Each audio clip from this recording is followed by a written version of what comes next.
Hey, Mark Mysterio, world record holder and magician here, the funniest magician on the planet. Like I said, every Friday we're going to drop some episode. I'll do my best to make sure that we keep up with the schedule. And if I don't, you do your best to remind me.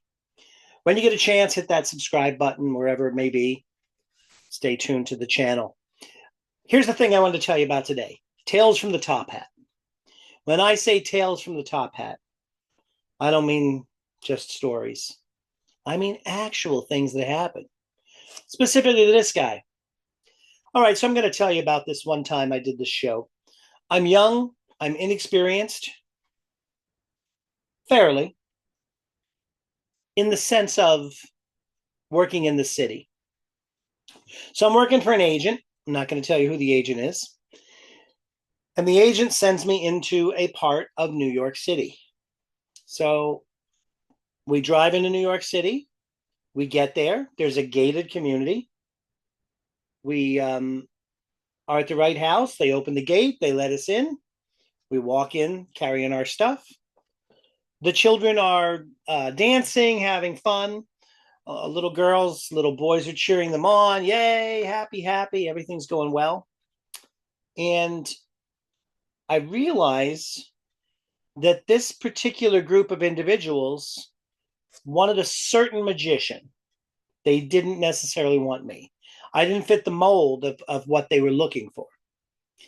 I was hired by the grandmother, but the grandson basically, he was nice, he was polite, and his grandmother told him to go sit down.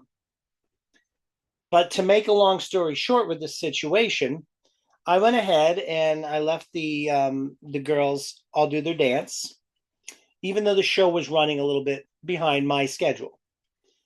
I was still patient.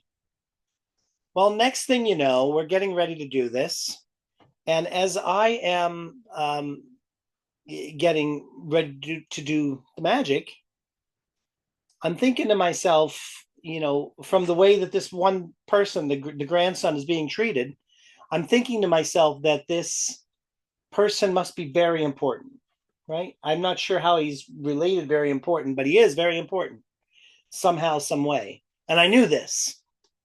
So I'm thinking to myself, I really have to, for this party to go right, I have to do something to get this guy on my side. So this is what I call the trick that saved my life. So as we're doing the show, I noticed that he's got a certain type of watch on his forearm. And I know that I can do a watch steal with this particular band. So I figure, why not get him up? Little did I know, he was a shot caller for a gang. Won't get into too much detail. We had a very long conversation after this. Anyway, so he's got this wristwatch. It is August, and he's wearing this big, long trench coat. It's warm outside. I thought that was odd, obviously, but hey, I thought, it's just his style.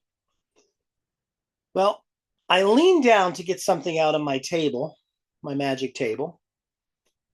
And as I'm calling him up, I see him slide his coat and a whole bunch of other things. I didn't know what was in the jacket at the time, but I see him slide it over to his friend who kind of holds it on his lap. And I said to my assistant, was that what I think it is? And she says to me, yeah, it appears to be what they use in the cop movies. I said, okay. So for the purpose of YouTube, I don't want to get the video censored, but um, you know, nice long one, right? So he slides that and the coat to his friend. Next thing you know, I've got two sponge balls I'm putting in this guy's hand, and I am doing a watch steal.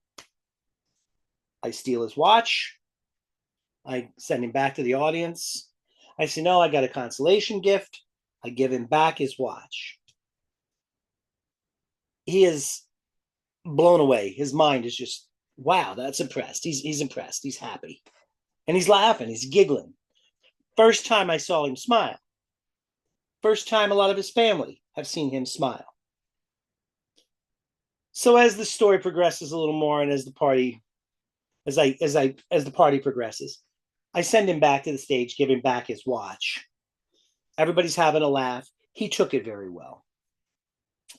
And he says to me, "Can you teach me how to do that?" And I said to him, "We'll talk after the show." He was fine. He said, "Great." He went down, he sat down, he watched. I did the professor's nightmare. I had the girls up. I had the birthday girl up. We did the change bag. We did a bunch of different things, different tricks. And at the end, he decides that he's going to have a conversation with me. So he says, "You like hot dogs?" I said, "Yeah." He says, "You want hamburgers?" We got hamburgers. I said, "Anything's good, whatever you want to do." So we go over to the grill. We get some hot dogs, some hamburgers. I got a plate. He gets me a Diet Coke out of the cooler. We go over, we're hanging out, we're having fun, we're talking. And he basically admits to me what he does for a living.